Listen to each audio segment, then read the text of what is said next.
What if I told you that hidden deep within the forests of America stands a house so old that historians still can't explain who really built it? What if every family that tried to live there abandoned it within weeks, leaving behind their furniture, photographs, and sometimes members of their own family? Most haunted house stories are nothing more than myths. Most abandoned mansions are simply forgotten buildings swallowed by time. But once in a while, investigators discover a place so disturbing that even experienced police officers refuse to return after sunset.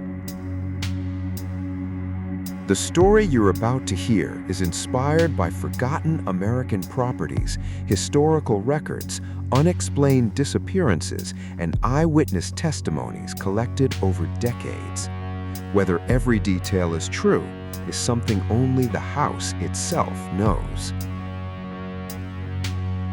The Appalachian Mountains have always hidden secrets. Stretching across the eastern United States, these ancient mountains are older than the Rockies and even older than many mountain ranges found in Europe. Thick forests cover endless hills where entire towns disappeared after coal mines closed, railroads vanished, and generations quietly moved away. Locals often say the mountains remember everything. Some roads seem to appear only when they want travelers to find them. Some trails vanish overnight, and some houses were never meant to be found.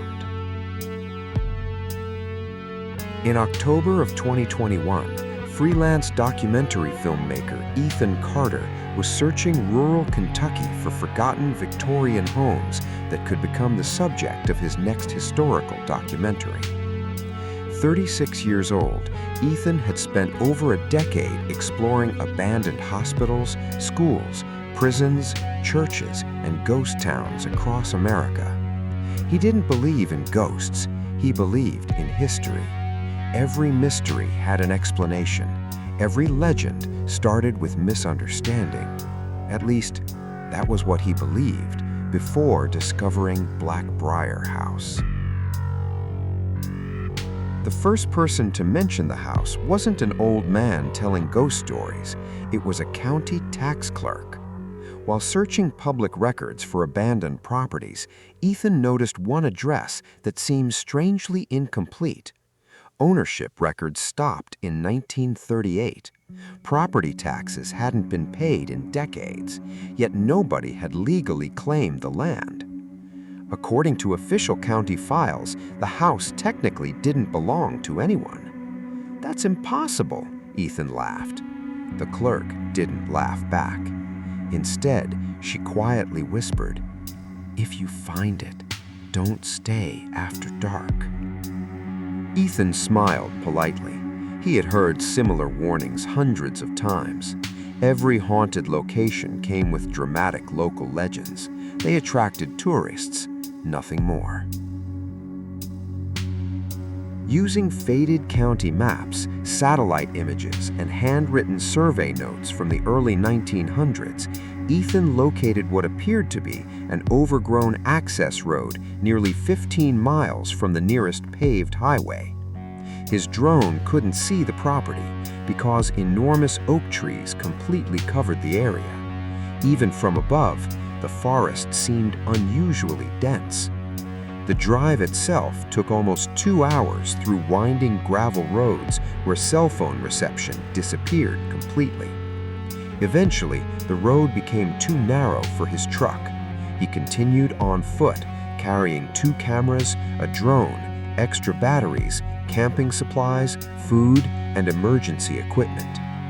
The silence felt strange. No birds, no insects, only wind. After nearly 40 minutes of hiking through dense woods, Ethan finally saw something impossible. A massive Victorian mansion standing perfectly upright, 3 stories tall, black wooden walls, towering chimneys, dozens of broken windows. an enormous wraparound porch slowly collapsing beneath decades of neglect. Yet despite its age, the house looked strangely untouched. No graffiti, no vandalism, no signs that curious teenagers had ever entered. Even stranger, the front yard had no large trees, as if the forest itself refused to grow closer than 50 feet from the building. His camera recorded everything. October 14th, 2021, Ethan said into the lens. After 6 hours of searching, I've located what appears to be one of Kentucky's oldest abandoned Victorian homes. Estimated construction date, somewhere around the late 1800s. As he approached the porch, something caught his attention. The front door wasn't locked. It wasn't broken either. It stood slightly open, only a few inches, moving gently, although there was almost no wind. Inside, dust covered nearly everything. Antique furniture remained exactly where families would have used it. A grand piano sat beside a cracked fireplace. Portraits still hung on faded wallpaper. Children's toys rested beneath a staircase. Teacups remained on a dining table as though dinner had been interrupted decades earlier. Nothing appeared stolen, nothing appeared packed. It looked less like people had moved away and more like they had vanished. Ethan slowly walked from room to room, filming every detail. Then he noticed something impossible. The dust on the floor remained untouched, except for a single trail of footprints, bare feet, leading upstairs, fresh, not dusty. Someone had walked there recently. He immediately assumed another explorer had visited him before, but the footprints showed only one direction, upstairs. There were no matching footprints coming back down. Trying to stay rational, Ethan followed them. Each wooden step groaned beneath his weight. The second floor contained 8 bedrooms connected by an unusually long hallway. Every bedroom looked abandoned, except the last one. Its door remained closed, unlike every other room. The bare footprints ended directly in front of it. Ethan reached for the brass knob. Cold, far colder than anything else inside. He slowly opened the door. Nothing. Just an empty bedroom, rotting curtains, broken bed frame, cracked mirror. Yet something felt wrong. His camera microphone suddenly captured a faint sound, not from outside, not from downstairs, from inside the walls. A woman's voice, too quiet to understand. He stopped moving. The whisper stopped too. Assuming old pipes or wind inside the structure had created strange acoustics, Ethan continued filming. Then, his camera battery died. Instantly. It had shown 92% charge less than a minute earlier. He replaced it. The second battery, dead. Third battery, dead. Every fully charged battery he carried refused to power the camera. Only his flashlight continued working. Slightly unsettled now, Ethan switched to recording with his phone. Unlike the cameras, the phone worked perfectly. He laughed nervously. Technology always fails at the worst time. The recording captured something Ethan never noticed in person. Standing behind him, reflected inside the cracked mirror, was the faint outline of a little girl wearing a white dress, looking directly toward the camera. She disappeared before Ethan turned around. He didn't discover her until reviewing the footage days later. Still unaware, Ethan continued exploring the third floor. Unlike the lower levels, this floor looked unfinished. Long, narrow corridors, locked doors, no furniture, no family photographs, only scratched symbols carved into wooden walls. Not random scratches, patterns repeating over and over. Some resembled circles, Others looked like stars enclosed within squares. Near the end of the hallway stood another door, much thicker than the others. Iron hinges, heavy chain, rusted lock hanging open. Someone had forced entry years earlier. Inside waited the strangest room Ethan had ever seen. No windows, no fireplace, no decorations, only hundreds, possibly thousands of handwritten names carved into every inch of the walls. Adults, children, entire families. Some names repeated dozens of times, others ended abruptly. One section immediately drew his attention. Beneath the date, April 17, 1938, someone had carved a desperate message into the wood. If anyone finds this house, do not listen when they... Ethan stared at the words in complete silence. Then, very softly, somewhere below, a voice whispered, "Ethan." He froze. There was nobody who knew he was there. His truck sat miles away. His phone showed no signal.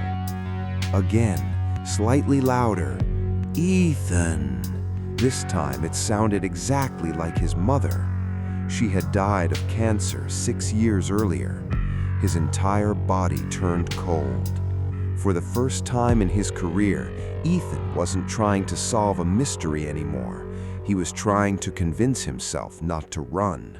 And then, from somewhere deep beneath the house, came the unmistakable sound of a child laughing. The laughter echoed through the silent mansion for only 3 seconds. Then, everything became quiet again. Not the ordinary silence of an abandoned building. This silence felt alive, as if the house itself had stopped breathing, waiting. Ethan's flashlight trembled slightly in his hand. He took one slow step backward, then another, convincing himself that old houses often produced strange sounds. Wood expanded, pipes shifted, animals nested inside walls. There had to be a logical explanation. There always was. Yet one question refused to leave his mind. How had the voice known his name? He forced himself to walk back into the hallway. The third floor felt different now. The temperature had dropped dramatically. Every breath became visible in the beam of his flashlight, despite it being early October. Then he heard another sound. Not laughter. Footsteps. Slow, bare feet. Walking somewhere directly below him. Step, step, step. Each footstep matched the exact rhythm of a person climbing stairs. Toward him. Ethan quickly aimed his flashlight at the staircase leading to the second floor. Nothing. The footsteps continued, but no one appeared. He looked over the railing. The staircase was completely empty. The sound continued climbing anyway. One step at a time. The invisible footsteps stopped just before reaching the third floor landing. The silence returned. Without realizing it, Ethan had been holding his breath. He slowly exhaled. "This place is playing tricks on my mind," he whispered. He turned toward the staircase, determined to leave the third floor and finish documenting the lower levels before sunset. As he reached the second floor, he noticed something impossible. The bedroom door he had left wide open was now closed. He distinctly remembered leaving it open. Carefully, he pushed it open again. The room looked exactly as before, except for one detail. The cracked mirror no longer reflected him. For nearly 2 seconds, the mirror showed an empty room. Then his reflection suddenly appeared, as though catching up with reality. Ethan stepped back instinctively. He stared. Everything looked normal again. His heartbeat accelerated. "Fatigue," he muttered. I've been hiking all day." But deep inside, he no longer believed his own explanation. Determined to leave, he walked downstairs toward the front entrance. Halfway down the grand staircase, he noticed an old family portrait hanging crooked on the wall. Earlier, he had barely glanced at it. Now, curiosity stopped him. A family of 7 stood proudly in front of the mansion. Father, mother, 3 daughters, 2 sons. Everyone smiled, except the youngest girl. She stared directly at the camera with an expression of absolute fear. The photographer had written a date beneath the frame, September 1891. On the lower corner appeared a family name, the Holloways. Ethan photographed the portrait with his phone. Then another strange realization struck him. The little girl in the photograph was wearing the exact same white dress as the child reflected in the upstairs mirror. A cold chill spread across his shoulders. He quickly walked outside, eager to return to civilization before dark. The afternoon sky had already begun turning orange. He checked his watch. 5:13 p.m. Impossible. He had entered the house around 1:30. Had he really spent nearly 4 hours inside? It felt like less than 90 minutes. The moment he stepped off the porch, his GPS suddenly came back to life. Phone signal returned. Notifications flooded the screen. 7 missed calls, 4 text messages, all from his assistant, Megan. "Ethan, where are you? You were supposed to check in 3 hours ago. Your GPS disappeared. Please answer." Confused, Ethan called immediately. She answered on the first ring. "Ethan, I'm fine." "No, you're not. Where have you been?" "At the mansion. You've been missing for almost 12 hours. Ethan laughed. "That's impossible. It's after 1 in the morning." He looked at the sky. Bright orange sunlight still filtered through the trees. He checked his watch again. 5:13 p.m. Then his phone. 1:08 a.m. The 2 clocks disagreed by nearly 8 hours. Thinking his watch had malfunctioned, Ethan ignored the difference and hurried back toward his truck. The hike out felt far longer than before. The forest seemed unfamiliar. Trees he didn't remember now blocked the narrow trail. Several times he became convinced he was walking in circles. Finally, after almost 2 exhausting hours, he reached the gravel road. His truck remained exactly where he had parked, but something immediately felt wrong. Every window was covered with thick morning dew, as though the vehicle had been sitting untouched all night. The hood felt ice cold. When he opened the driver's door, his food cooler smelled spoiled. Milk had expired. The sandwiches he'd packed that morning had already begun to rot. That wasn't possible after only 1 afternoon. He drove directly to the nearest gas station. The elderly cashier looked relieved. "You're the fellow everyone's been searching for." "What do you mean?" "The sheriff was here twice." Ethan frowned. "I've only been hiking today." The old man slowly shook his head. "Son, you disappeared yesterday morning." The words hit Ethan harder than any ghost story ever could. According to local authorities, he had been missing for nearly 36 hours. Search teams had already begun preparing drones and rescue dogs. His assistant had reported him missing. His truck's location had been found, but nobody searching the woods had located either Ethan or Black Briar House. When Ethan described the house's location, the cashier stared silently. Finally, he sighed. "You found Black Briar. You've heard of it?" The old man didn't answer immediately. Instead, he walked behind the counter and unlocked an old wooden cabinet. From inside, He removed a dusty newspaper wrapped in yellowing plastic. The headline read, "Local family of 5 disappeared after purchasing abandoned estate." The date, October 11th, 1974. Ethan carefully unfolded the newspaper. The article described how the Morgan family purchased Black Briar House, intending to restore it into a bed and breakfast. Neighbors reported seeing lights inside the mansion during the first week. Then, nothing. Police entered the property after relatives reported them missing. Dinner remained on the table. Beds looked slept in. Children's bicycles still rested outside. Family photographs covered the walls. But every member of the Morgan family had vanished without leaving a single trace. No blood, no signs of violence, no footprints leading away. Nothing. Authorities eventually declared the family legally dead, yet their bodies were never found. "That's not the only one," the cashier quietly said. He pulled out another newspaper, then another and another. Different decades, different families, different investigators, different owners. Every story ended exactly the same way. People entered, people disappeared. No explanation. One article particularly caught Ethan's attention.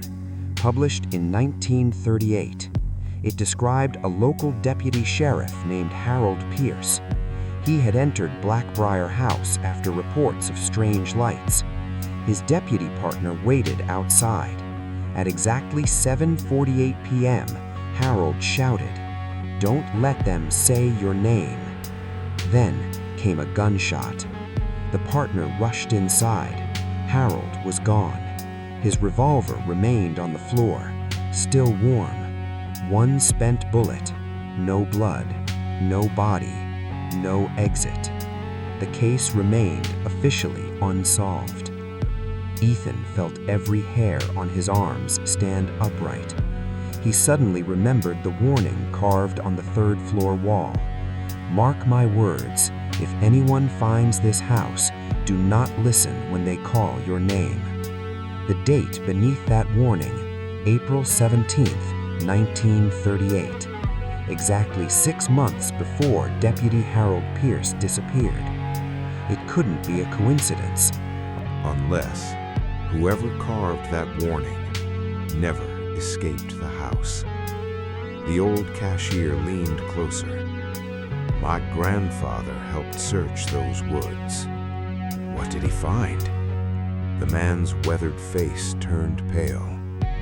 "He said the house doesn't always stay in the same place." Ethan frowned. "What?" "Sometimes people search for weeks. They never find it. Then one lonely traveler accidentally stumbles across it, almost as if the house decides who gets to see it." Ethan tried to dismiss the statement as another local legend, yet one disturbing fact remained impossible to explain. Dozens of trained officers, search dogs, helicopters, and experienced woodsmen had searched the exact forest while Ethan was inside. None of them had found either him or Black Briar House. As dawn slowly broke outside the gas station windows, Ethan made a decision that would change the rest of his life. He wasn't going home. He wasn't uploading his footage. He wasn't calling television networks. He was going back. Because for the first time, he had found a mystery that history itself seemed desperate to hide. And somewhere inside Black Briar House, someone or something already knew he was coming. 3 days later, every logical part of Ethan Carter's mind told him to stay away from Black Briar House forever. He ignored every instinct.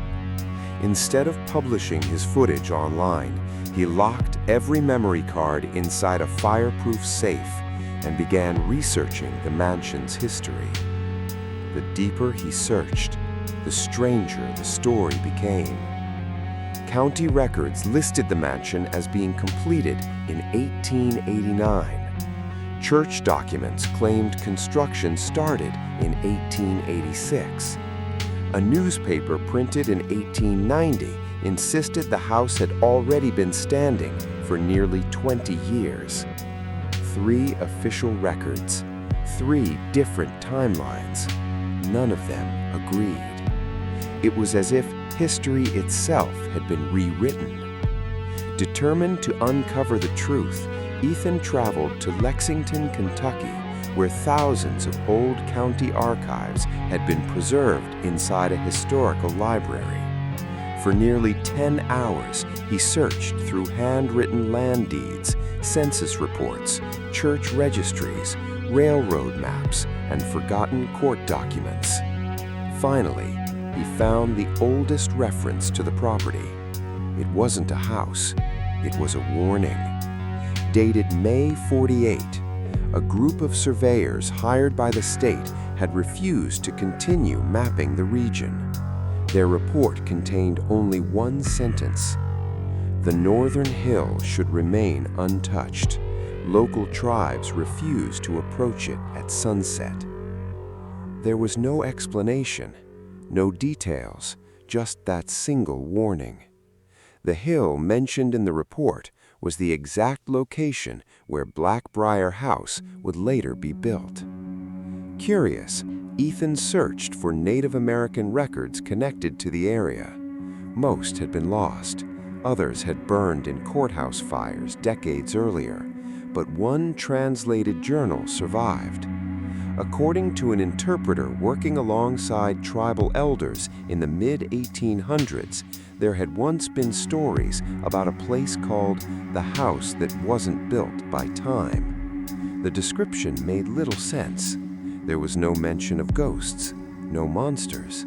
Instead, the elders believed the hill itself could remember people. Those who entered certain places upon it would slowly become part of its memory. Ethan frowned. It sounded like folklore, nothing more, until another document caught his attention. An engineering report from 1887. It described construction problems faced by workers building the mansion. 32 laborers were hired. Only 17 completed the project. The remaining workers either quit or disappeared. The company blamed wild animals. Families blamed the mountain. No investigation ever reached a conclusion. One faded photograph attached to the report immediately caught Ethan's eye. The workers stood proudly beside the unfinished mansion. He counted them, 17 men, yet the report clearly stated 32 had worked there. Someone had crossed out 15 faces with black ink, not scratched, not damaged by age, deliberately erased, almost as if someone wanted those men forgotten. That evening, Ethan received an unexpected call. The caller introduced himself simply as Thomas Reed, retired FBI Behavioral Analysis Unit. "I've been waiting for you to start asking questions." Ethan froze. "How do you know my name?" "I watched your documentary about the abandoned prison in Missouri. You visited Black Briar House." It wasn't a question, it was a statement. After several seconds of silence, Ethan finally answered, "Yes." Thomas sighed heavily. "We need to meet." The following afternoon, they met inside a quiet roadside diner nearly 50 miles from the forest. Thomas Reed looked older than his 71 years. His gray hair was neatly combed. His hands never stopped trembling. But his eyes looked like those of a man who had seen something he wished he could forget. Without saying a word, Thomas placed a thick leather folder on the table. Across the front, someone had stamped "Confidential." Inside were police reports, missing person files, satellite photographs, psychological evaluations, autopsy reports, FBI correspondence, documents spanning nearly 60 years. Ethan stared. The FBI investigated Black Briar? Thomas nodded slowly. Unofficially. Why unofficially? Because officially, the house doesn't exist. Those words hung between them. Thomas continued. Every agency that investigated the property reached the same impossible conclusion. The location couldn't be consistently found. Helicopters flew directly over the coordinates. They photographed only forest. Search teams walked across the same hill. They found nothing. Then, someone wandering alone would suddenly discover the mansion, standing exactly where everyone else had searched. Ethan remembered the cashier's story. The house chooses who sees it. Thomas pulled another photograph from the folder. This was taken in 1983. The image showed 6 FBI agents standing in front of Black Briar House. Each wore radios, weapons, protective equipment. Only 3 agents returned. The official report claimed the others became separated during heavy fog. Their bodies were never recovered. "What happened?" Ethan whispered. Thomas slowly removed his glasses. "I was one of those 3. For several moments, neither man spoke. Finally, Thomas continued. "We entered at noon. By every clock we carried, we spent 58 minutes inside. When we finally left, it was 5 days later." Ethan felt his stomach tighten. "Exactly what happened to me." Thomas nodded. "Time doesn't behave normally inside." Then he leaned closer. "That's the least frightening part." Thomas opened another section of the folder. Audio transcripts, radio communications. Most ended normally. Then Ethan read the final transmission recorded from Agent Michael Ross. "There's someone downstairs. He looks exactly like me." Static. "No. He's smiling. I'm not smiling." Transmission ended. Michael Ross was never seen again. Thomas quietly spoke. "The house never creates monsters. It creates cockies." Ethan stared in disbelief. "What do you mean?" "Everyone who disappears inside eventually reports seeing themselves. Not reflections, not hallucinations, their own face standing somewhere inside the mansion, watching them." A cold silence settled over the diner. Thomas pushed forward one final document, an architectural blueprint. Unlike every public record Ethan had seen, this blueprint included something missing from all official plans: a basement. Massive, far larger than the mansion itself. Underground tunnels stretched beneath the surrounding forest. Some passages extended nearly a mile beyond the property. One chamber stood at the very center. No label, only a handwritten note. "Do not open under any circumstances." Ethan looked up. There wasn't any basement entrance. Thomas nodded. "Because it seals itself." "What?" "It appears only occasionally, when the house wants someone to find it." Thomas's voice became almost a whisper. In 38 years, only 2 people ever claimed to reach that chamber. "What did they find?" Thomas slowly closed the folder. "They never described it. They only repeated the same sentence over and over." "What sentence?" Thomas looked directly into Ethan's eyes. "They said, 'The house isn't haunted. The house is hungry.'" Outside the diner, Dark clouds rolled across the Kentucky sky. Rain began falling. For several minutes, Ethan simply sat there. Every piece of evidence contradicted science, contradicted history, contradicted reality. Yet every witness, every missing person report, every investigation pointed toward the same impossible truth. Black Briar House wasn't merely an abandoned Victorian mansion. It behaved like a living organism. It remembered, it waited, and according to Thomas Reed, It had been waiting for more than a century. Before leaving, Thomas handed Ethan a small brass key wrapped in faded cloth. I found this inside the house in 1983. I've spent 43 years trying to destroy it. I couldn't. What does it open? Thomas's face lost every trace of color. I don't know. But if the basement door appears, it belongs there. As Ethan drove back toward his hotel through sheets of rain, he noticed something resting on the passenger seat. A small envelope. He was certain it hadn't been there before. His name was written across the front in elegant handwriting. No stamp, no address, no indication of who had delivered it.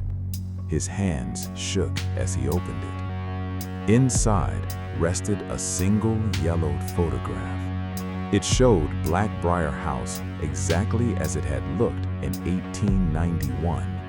Standing on the front porch was the Holloway family. All 7 members smiled at the camera, except now there were 8 people in the picture. Standing behind the youngest daughter was Ethan Carter, wearing the same clothes he had worn during his first visit. Staring directly into the camera, the photograph had been taken 90 years